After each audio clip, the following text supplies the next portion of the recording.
Muhammad, c'est que lui qui enseigne directement à Muhammad, il est venu sous forme d'ange. Et quand il est venu sur cette forme-là, Muhammad l'a vu.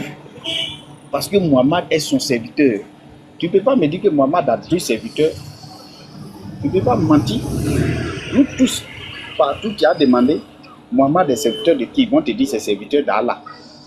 Mais en quel coup Muhammad devient serviteur d'un ange? Si ce n'est pas Allah qui est là. Jusqu'à même il appelle son Seigneur. Et aujourd'hui, vous voulez nous faire croire quoi? Frère Daniel. Oui, mon frère. Frère Daniel. Ce n'est pas Gabriel. Hein. Tu m'entends? Ils ont mis quoi même? C'est Djibril. Voilà. C'est Djibril. C'est pas Gabriel, c'est Djibril. Parce que Gabriel n'est pas violent. Gabriel n'a jamais étranglé quelqu'un. Jamais de la vie. N'a jamais serré le cou de quelqu'un. C'est l'œil Djibril. Gabriel, c'est un ange. C'est un ange qui est doux. C'est un ange qui est doux. C'est un ange annonciateur.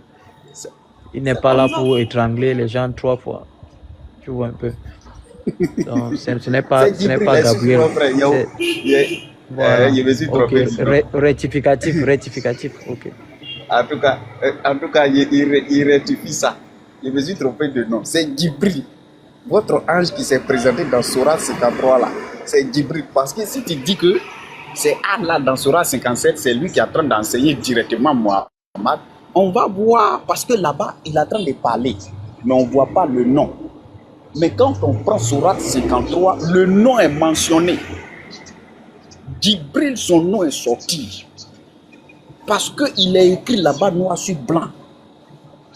Il est écrit noir sur blanc que Djibril enseigne son serviteur.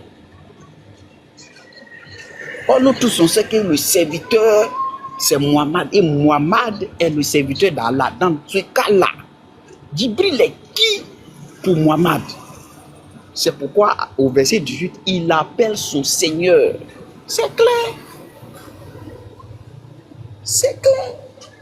Et même à l'horizon, même qu'ils ont mis là-bas, là, c'est sorti dans Surah 81, 19 à 23, c'est sorti. C'est sorti là-bas qu'il a vu son Seigneur à l'horizon. C'est répété là-bas. Daniel, il y a quelqu'un en bas là qui demande la différence entre Gabriel et Djibril. Pardon, il faut lui dire la différence entre Gabriel et Djibril. S'il te plaît.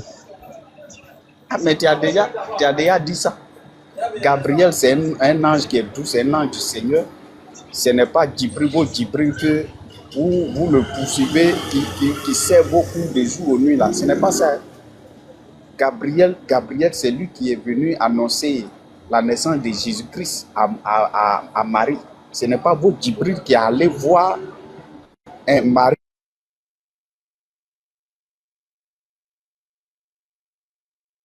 Parfait. Et puis quand il le voit, lui, toutes ces formes-là, c'est parfait. Jusqu'en de haut en bas, il a regardé tous ces testicules-là.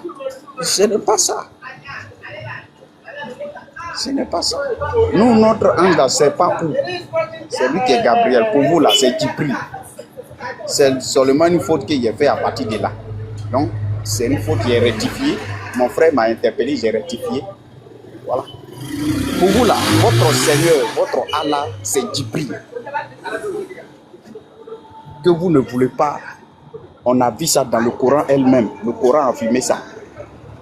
Jusqu'à on appelle Djibril son Seigneur. Si Muhammad appelle Djibril son Seigneur, c'est qu'il est Seigneur en tant que quoi?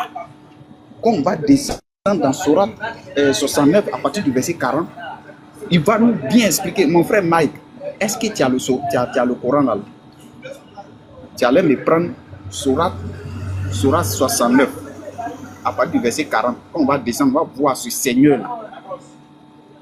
Il est le Seigneur de l'univers.